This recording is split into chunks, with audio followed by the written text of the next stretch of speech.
Hi guys, I hope you're doing well back in America.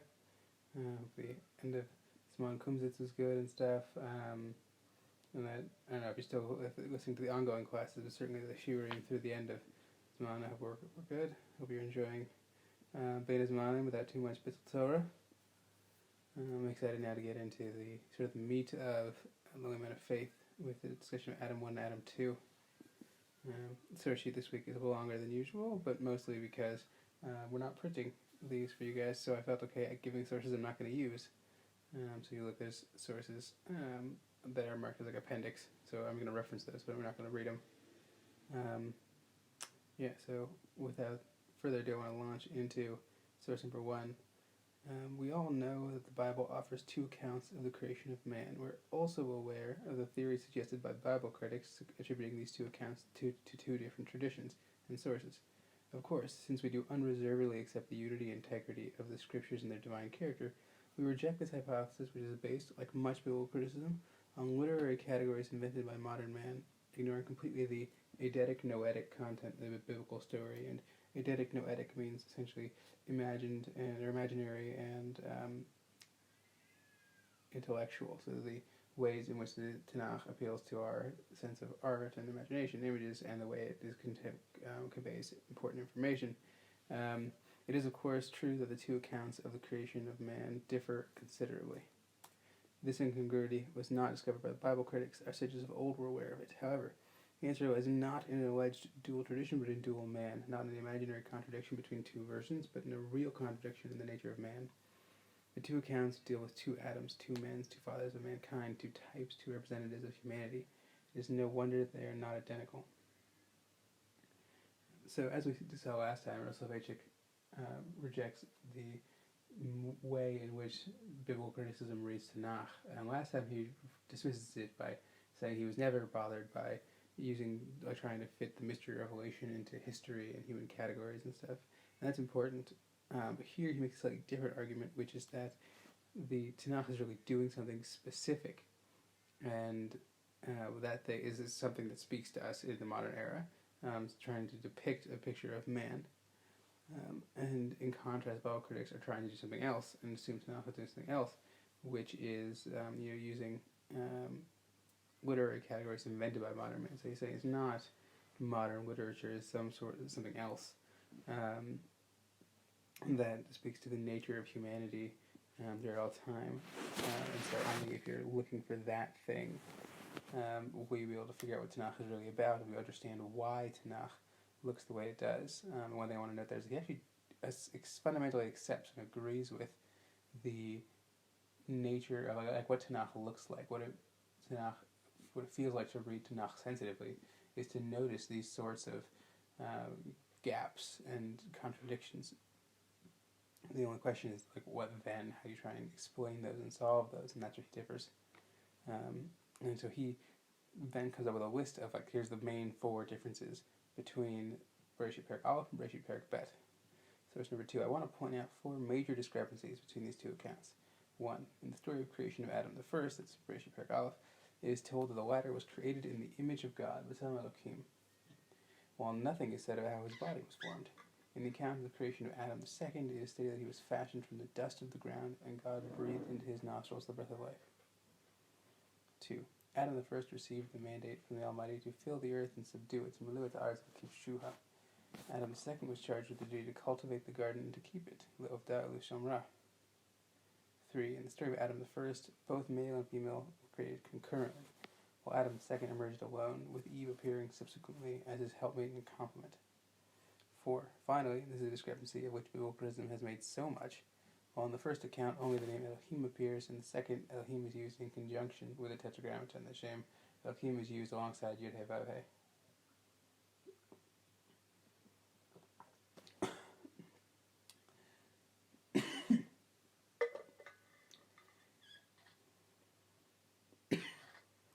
So there's 4 differences here. We're not really going to talk about the last one, the name of God.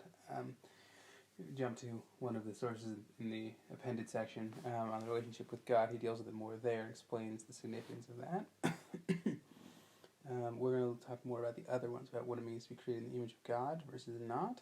And notably, there's a contrast made here between being made in the image of God versus being made in a body. Not that they're necessarily opposed, but they represent different emphases. The second one is conquest and dominance, subduing versus taking care of something outside yourself. And the last is to be created alongside other people, specifically male and female, but in general, versus being created, emerging alone. And it should echo already the lonely man of faith. The Adam II, the fact that he would create alone is not incidental.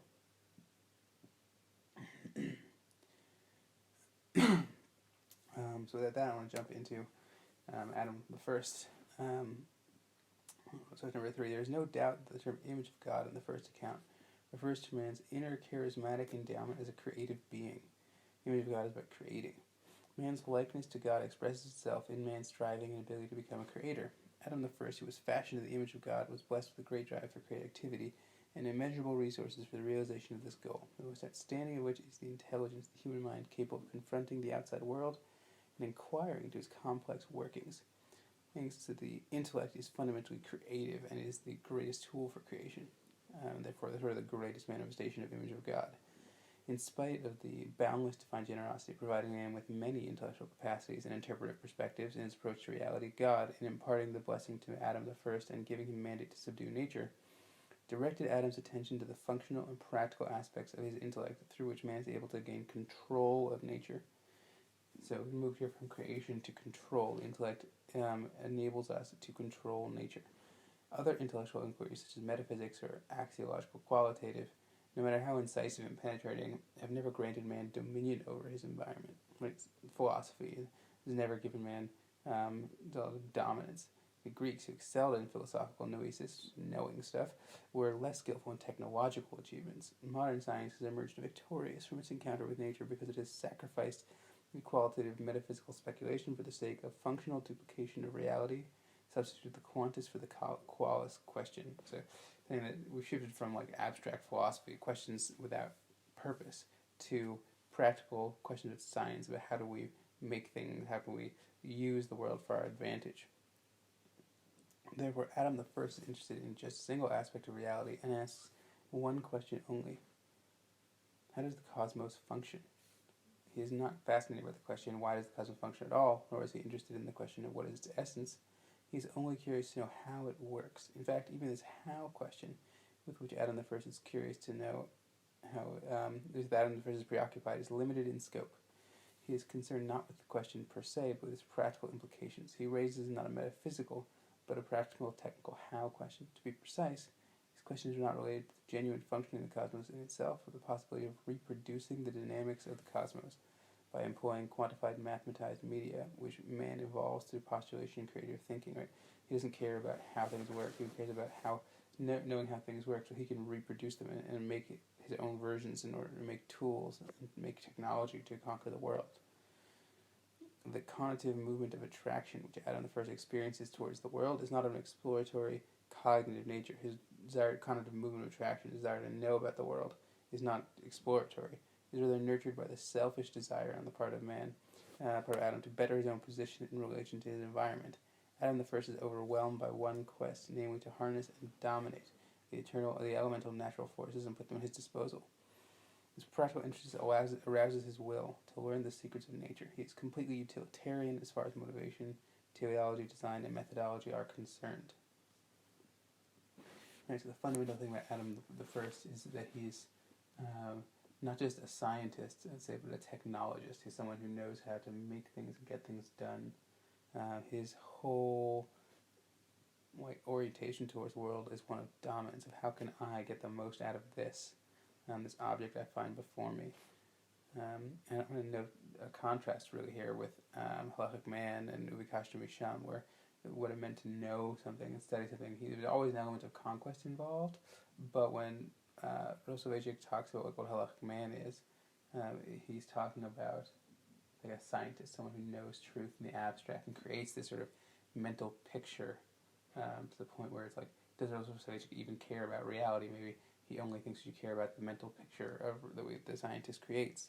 And here's like, no, he's not concerned with the mental picture. He's concerned with dominating reality and getting the most out of it, squeezing every drop of success out of the world. Source number 4. What is Adam the first out to achieve? What is the objective toward which he incessantly drives himself with enormous speed? The objective, it is self-evident, can be only one, namely that which God put up before him, to be man, to be himself. Adam the first wants to be human, to discover his identity, which is bound up with his humanity. How does Adam find himself? He works the simple equation introduced by the psalmist, the author of Tehillim, who proclaimed the singularity and unique station of man in nature. For you have made him a little lower than the angels, and have crowned him with glory and honor and dignity. Man is an honorable being. In other words, man is a dignified being, and to be human means to live with dignity. There's 2 key ideas here. One, as much as I have so far, definitely put the positive emphasis on Adam the second as opposed to Adam the first not being as positive. That's definitely not true entirely. Like, Rav Soloveitchik does want us to appreciate that Adam the first, is a religious figure, that God wants us to be that way, to be successful, to have learn about the world, run the world, and build human civilization. Any really building of human civilization, as we'll see, and take care of ourselves, take care of others, is Adam the first thing. God not only made us to be that, he told, and then gave us a mitzvah to be that. But the importance here is saying that God made us that way, part of who we are, to the point where we try and be human. And if we're going to try and be human, we have to, on some level, be this kind of Adam the first figure, where we know things and try and figure out how we can get the most out of them, how we can be successful. The second aspect here is this shift to dignity. And dignity has a couple of ramifications. One we're going to see next, one we'll see when we got to Adam 2 and talk about the opposite of it. But it's very important that Adam the first is a dignified figure. And that's going to be in contrast to Adam the second, who's not going to be dignified but will be redeemed.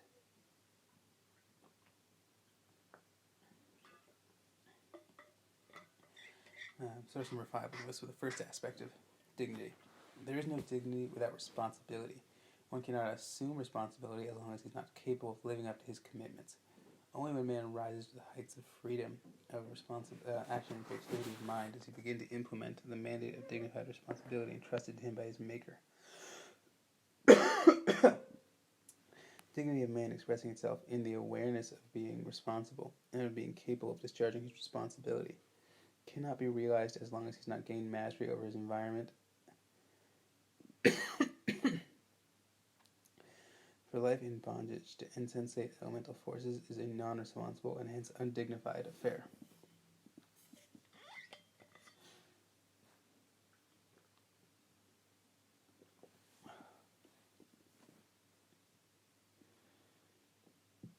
So the first aspect of dignity is the ability to succeed, the ability to make promises and keep them, that you have control over yourself and your environment. In a real sense, when we talk about human beings who have no dignity, it's people who don't have control. For people who, like the most extreme examples, might be people who've experienced some sort of mental disability, whether it's old age or just a freak accident or like a physical accident from the outside or some sort of stroke or something. They can no longer control their own bodily functions. It's sort of the peak of sudden indignity. Man of old who could not fight disease and succumbed in multitudes to yellow fever or any other plague with degrading helplessness could not lay claim to dignity. Only the man who builds hospitals, discovers therapeutic techniques, and saves wives is blessed with dignity. The man of the 17th and 18th centuries, who needed several days to travel from Boston to New York, was less dignified than the modern man who attempts to conquer space, boards a plane at the New York airport at midnight, and takes several hours later to leisurely walk along the streets of London. The brute is helpless and therefore not dignified. Civilized man has gained limited control of nature and has become, in certain respects, her master. And with his mastery he has attained dignity as well. Her mastery made it possible for him to act in accordance with his responsibility.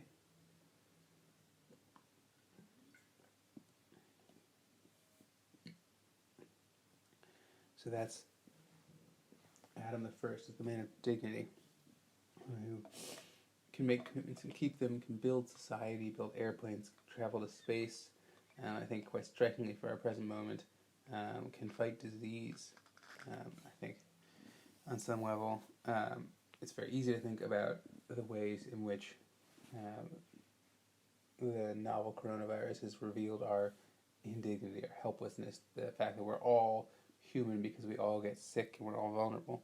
But it's worth noting the ways in which it demonstrates the incredible power we have, both individually and collectively, to really take incredible steps against this virus. That as tough a job as it's been to get on top of it, there's places where people have gotten on top of it, these can see real effects. That's pretty incredible. So that's Adam the first. Adam the second, for him, the images are going to be less about conquest, self-assertion, success, more about receptivity and accepting things from outside yourself, and ultimately redemption. Source number 6, we're not going to do all of it, but the first big section here, which deals with how Adam the second relates to reality, as opposed to Adam the first, who asks the how question, not the why question. Adam the second is going to ask a couple different questions. Adam the second is, like Adam the first, also intrigued by the cosmos. Intellectual curiosity drives them both to confront courageously the mysterium magnum of being, the great mystery of reality. However, while the cosmos provoke Adam for the first quest for power and control, thus making him ask the functional how question, Adam the second responds to the call of the cosmos by engaging in a different kind of cognitive gesture. He does not ask a single functional question. Instead, his inquiry is of a metaphysical nature, and a threefold one. He wants to know, why is it? What is it? Who is it? He wonders, why did the world in its totality come into existence? Why is man confronted by this stupendous and indifferent order of things and events? He asks, what is the purpose of all this? What is the message that is embedded in organic and inorganic matter? What is the great challenge reaching me from beyond the fringes of the universe, as well as from the depths of my tormented soul mean? Adam the second keeps on wondering, who is he who trails me steadily, uninvited and unwanted, like an everlasting shadow, and vanishes into the recesses of transcendence the very instant I turn around to confront this numinous, awesome, and mysterious he? Who is he who fills Adam with awe and bliss, humility, and a sense of greatness concurrently? Who is he to whom Adam clings in passionate, all-consuming love, and from whom he flees in mortal fear and dread? Who is he who fascinates Adam irresistibly, and at the same time rejects him irrevocably? Who is he whom Adam experiences both as the mysterium tremendum, the great mystery, and as the most elementary, most obvious, and most understandable truth? Who is he who is Deus revelatus and Deus absconditus simultaneously, the God who reveals himself and the God who hides himself, all at the same time? Who is he whose life-giving and life-warming breath Adam feels constantly, who at the same time remains distant and remote from all? So Adam the second goes from experience of reality and wondering, why does reality exist like this at all? Why is there something rather than nothing? And then to ask, what's the purpose of this? Once I accept it as something that's here, and I stop just feeling this radical amazement about what's here, I can move past that to talk about, I wonder, how does it function? What am I supposed to learn from the way it functions? And that's what he's talked about elsewhere, about the proofs from the world for God are actually all based on experiences about the world and experiencing the world as wise and things like that. And finally, wondering if we're going to move from the world to God. Who is this God? He lists all the aspects of God, the God who is present and also absent, the God who fills me with awe and love. And there's the same sort of dialectics from, and the back and forth, the double aspects of man and God from ubikashtabisham, from there you shall seek. That we naturally sort of move up from our immediate experience of the world to these lofty experiences of God, these lofty questions, and this constant sense of both God's closeness and care for us on the one hand, and God's distance and sort of demands of us on the other. I'm going to skip the rest of this. So this passage, but just going to note that he emphasizes there the same way Adam the first expresses what it means to be human in his search for domination of the world, so too in opening up to this world outside himself, this person outside himself, and not trying to dominate it, but simply to understand it and accept it the way it is. Adam the first is also sort of being his own human self, being truly human in the way God created him. Source number 7, Adam the second sees his separateness from nature and his existential uniqueness, not in dignity or majesty, but in something else. There is, in his opinion, another mode of existence through which man can find his own self, namely the redemptive, which is not necessarily identical with the dignified. Quite often, an existence might be replete with dignity and mastery and yet remain unredeemed. In order to delineate more sharply the contours of Adam II, who rejected dignity as the sole objective of human questing, let us add the following observation. Dignity is a social and behavioral category, expressing not an intrinsic existential quality, but a technique of living, a way of impressing society. The know-how of commanding respect and attention of the other fellow, a capacity to make one's presence felt. Hence, dignity is measured not by the inner worth of the in-depth personality, but by the accomplishments of the surface personality. No matter how fine, noble, and gifted one may be, he cannot command respect or be appreciated by others if he has not succeeded in realizing his talents and communicating his message to society through the medium of the creative, majestic gesture.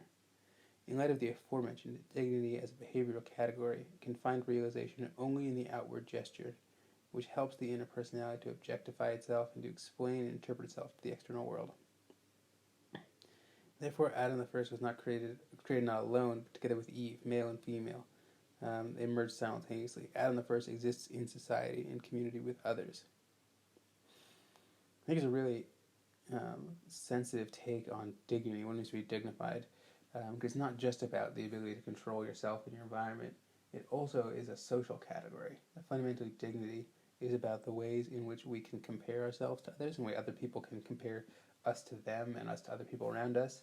And that dignity is a relative thing. You can be more or less dignified in ways that make you more or less similar to other people. Right? So everyone who's more dignified will be similar because they all have more power and control. And everyone who's less dignified will be similar in the ways they have less power and control. Because that it's also a matter not just of your inherent strengths and capabilities, but also in the way those things are perceived by other people. To be dignified is not just to be powerful and be in control, but it's also to be perceived as powerful and be perceived as in control. The most powerful man in the world may rapidly become undignified if everyone refuses to recognize him as such. So that's why Adam 1 and the first paragraph of Bereshit, male and female are created together. And notably, Sforno says the first chapter of Bereshit is actually describing not the creation of an individual man and individual woman there, but the creation of the entire human species. That are meant to exist as a group. Adam the First is about existing as a member of we're going to see a little more next week, a working community, a community of people who get things done together. And it's part of existing in a collective versus existing alone, which the Adam II is something that about the nature of existence that is not about seeking after dignity, that is not about how others perceive you. What he's going to be interested in is redemption, and redemption is not something that has to be perceived by others, something you have to experience for yourself. Source number 8, being redeemed is, unlike being dignified, an ontological awareness, some sort of awareness about existence. It's not just an extraneous accidental attribute among other attributes of being, but a definitive mode of being itself. A redeemed existence is intrinsically different from an unredeemed. Redemptiveness does not have to be acted out vis-a-vis the outside world, right? It doesn't have to be visible from the outside. Even a hermit, while not having the opportunity to manifest dignity, can live a redeemed life. Cathartic redemptiveness is experienced in the privacy of one's in-depth personality, and it cuts below the relationship between the I and the thou, to use an existentialist term. It reaches into the very hidden strata of an isolated I who knows himself as a singular being. When objectified in personal and emotional categories, cathartic redemptiveness expresses itself in the feeling of axiological security. The individual intuits his existence as worthwhile, legitimate, and adequate, anchored in something stable and unchangeable. Saying redemption is this sort of way of being in the world, and try and put it into psychological categories, emotional categories. This is the feeling of my existence is worthwhile, I am inherently valuable. My existence is not determined based on how others perceive me. It does not derive its worth from other people or from anything outside myself, from being comparable to other people. My existence is not valuable on a relative scale. It's not more or less valuable than people. I am intrinsically worthwhile, and to be intrinsically worthwhile is to be incomparably worthwhile, and in some sense infinitely valuable.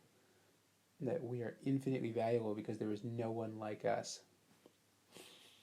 And this is a tangent that I hope will be helpful, but Rav Tzadok Cohen Lublin, a wonderful Hasidic thinker, in his book Tzidkat Tzaddik, I think it's Torah Reish Lamed Aleph 231, I could be wrong, I believe it's that. It's this phenomenal, extensive discussion about hierarchy and comparison to other people and power and authority.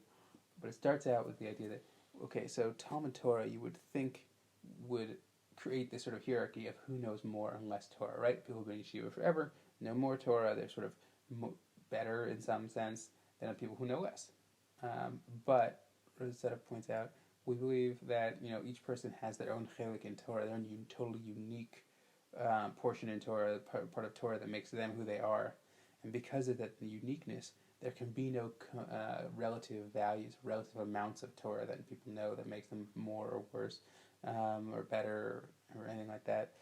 All you can do is try and be true to your own unique portion in Torah, because it doesn't matter how much you know or don't know. It matters as if you are succeeding in finding, teaching, expressing, etc., your personal chelik. So similarly, what matters is being true to yourself, is recognizing who you are, not trying to be perceived as powerful or perceived as dignified by the people. Cathartic redemptiveness, in contrast to dignity, cannot be attained through man's acquisition of control of his environment, but through man's exercise control over himself.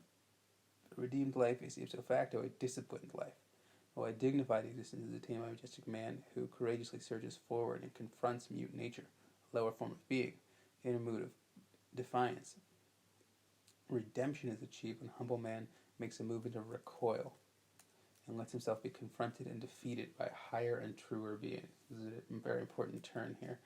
God summoned Adam the first to advance steadily, Adam the second to retreat. Adam the first he told to exercise mastery and to fill the earth and subdue it. Adam the second to serve. He was placed in the Garden of Eden to cultivate it and to keep it. Dignity is acquired by man whenever he triumphs over nature. Man finds redemption whenever he is overpowered by the creator of nature.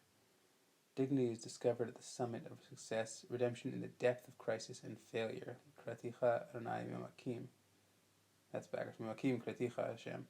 Out of the depths have I called thee, O God. The Bible stated explicitly that the Adam II was formed from the dust of the ground because the knowledge of the humble origin of man is an integral part of Adam's I experience. Adam II never forgotten, he's just a handful of dust. You guys can recall back to one of our first classes, we talked about majesty and humility, and you can really see where that comes into play here. We also read some pieces from Rav Soloveitchik's essay, Catharsis. Catharsis for Rav Soloveitchik means the experience of defeat, of recoil, of accepting, in some places embracing or even choosing failure, choosing to not succeed and not assert yourself, to instead make space for some rule that comes from outside yourself, for some being outside yourself, a higher and truer being, he says here. To make space for God is to step back from asserting yourself over whatever you confront, from trying to dominate something, make it conform to you, and instead withdraw within yourself, and sometimes even like open up to what the other person might have to say to you. We're not going to discuss this as much because we're going to come back to this when we talk about tefillah. We're going to do a long section on the idea of dialogue and tefillah and the way they're related in limit of faith when we talk about tefillah. But this is very important. I think that I emphasize it here for a second, that for Rav Soloveitchik, you're fundamentally either dominating the person or the object you see in front of you, or you're withdrawing, recoiling to make room for them. That in order to have a true encounter with or dialogue with another person, you have to make sure that you don't try and force your own categories on them, your own understanding, and try and understand them as an object. You have to instead sort of restrain yourself, perform almost an act of tzimtzum, withdraw yourself, and open up to whatever they want to say to you, and hear how they understand themselves, and how they express themselves. And that's what he was talking about in his essay on interfaith, interreligious dialogue, confrontation. That's the relationship between two religions in dialogue, is that they would almost inherently try and force their own understanding on the other people, so they have to not do that. They have to withhold their understanding and so let the other person express themselves. And then a key part of what he talks about there, and what comes through here as well, this will become very important next week, is that there is something that's ultimately not communicatable, and that's why it's so dangerous to try and force your own categories on someone else, because you're inherently going to be suppressing what makes them unique and trying to sort of marginalizing that and pushing it out of the picture, because it is not something that could ever be put into your categories. Source number 9. If Adam is to bring his quest for redemption to full realization, he must initiate action, leading to the discovery of a companion who, even though as unique and singular as he, will master the art of communicating and with him form a community. However, this action, since it is part of the redemptive gesture, must also be sacrificial. The medium of attaining full redemption is again defeat. This new companionship is not attained through conquest, but through surrender and retreat. And the eternal God caused an overpowering sleep to fall upon man. Adam was overpowered and defeated, and in defeat he found his companion. Again, the contrast between the two Adams comes into focus. Adam the first was not called to sacrifice in order that his female companion come into being. And while it's indispensable for Adam the second to give away part of himself in order to find a companion, the community-fashioning gesture of Adam the first is, as I indicated before, purely utilitarian and intrinsically egotistic, and as such rules out sacrificial action. For Adam the second, communicating and communing are redemptive sacrificial gestures. Adam the second creates a community, bonds other people on a sort of one at a time basis by really truly making space for each other individual within their lives. As we'll see eventually, Rav Soloveitchik talks about Adam II's community as a prayerful community. Communities of prayer are always small, as opposed to like a shul, which is a lot of things, but it's not exactly a communion of prayer. There's a great line in Rav Heschel's book on Tefillah, Man's Quest for God, where he talks about how shuls are where Tefillah goes to die, and like the function of the shul is a social hall. Shuls have lots of functions, but it's very rare that they function as a true community of prayer, sort of intentional community. Intentional communities are always small. Adam the first, in contrast, is people who come together to get something done, to accomplish specific goals, like building a community where we can have shared religious services and life cycle events, host smachot, create schools for our kids, all very important things. But what they're achieved, the way they're achieved is people who don't even necessarily care about each other as people. They care about what the other people can do for them, what they can all do together. At one point in Living Man of Faith, Rav Soloveitchik compares it to a factory line. The assembly workers on a factory line could be an Adam the first community. They're all working together for a shared project and trying to get it done and trying to succeed, etc. But they don't have to care. They can be totally faceless and anonymous. In contrast to Adam the second, builds the community one at a time into face-to-face encounters.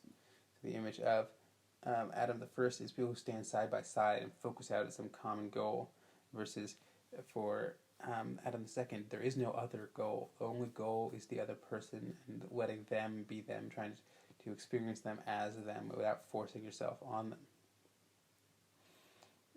And since Adam the first has no real dialogue, he only has maybe communal discussion, but real dialogue can only be found for Adam the second, and in Tefillah.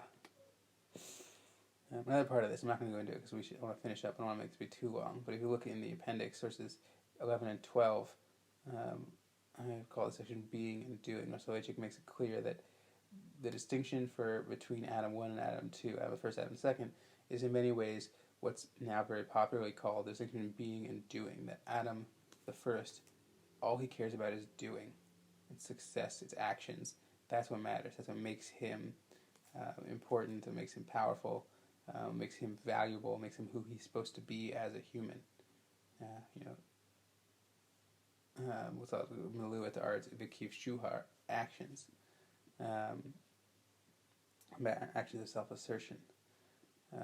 By contrast, for Adam the second, what matters is being, is who he is. He also has the actions of love, da'u, l'shom ra, but they're much more passive.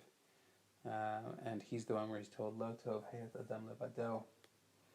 And it's just, heyos ha'adam, the being of man alone is not good. That for Adam the second, what matters is who he is inherently. That redemptiveness is an ontological category. It's a nature of being. Just being yourself and not doing anything. Not based on any of your deeds. That you're still important and significant. Is what it means to be Adam the second. What it means to be part of Adam the second community. Is to recognize other people as inherently significant, not for what they do, but simply as part of their being, and to stop and sort of pause in that moment of being and not doing is what it means to be part of a redemptive sort of community. So yeah, that's Adam first, Adam second. I also want to note, I have at the very end, piece from halachic man. So I'll read: man, in one respect, is merely a mere random example of the biological species. The species man, an image in the universal, a shadow of the true existence. In another respect, he's a man of God, a possessor of an individual existence. The difference between a man who is a mere random example of the biological species and a man of God is that the former is characterized by passivity, the latter by activity and creation. So, first I would note that I just feel like the lines are drawn totally different here with the lonely man of faith and halachic man. Halachic man, and to be an example of the biological species, is contrasted with being man, versus for Rav Soloveitchik, being part of the species of man is not bad. It's not being a random example. You could be Adam the first. Adam the first is a member of the species, and it's a species of very successful, powerful people with the image of God. Versus with the man, much more closer to what he called here the man of God, the man of faith, the individual existence, is Adam the second. And in contrast, at the end of this paragraph, Rav Soloveitchik said the man of God is the one who's characterized by activity and creation, and that's not the man of God and the man of faith. The activity and creation and the man of faith belong to Adam the first, but really your relationship with God and faith belong to Adam the second, who is characterized by passivity. So next week we're going to talk about religion versus faith and different communities, and the relative roles of reason and revelation a little bit, and the unending importance of faith, but not in the sense of dogma, but faith in the sense of subjectivity and individual existence and individual uniqueness within the modern world. Shabbat Shalom. Well, it's the middle of the week, but Shabbat Shalom anyways.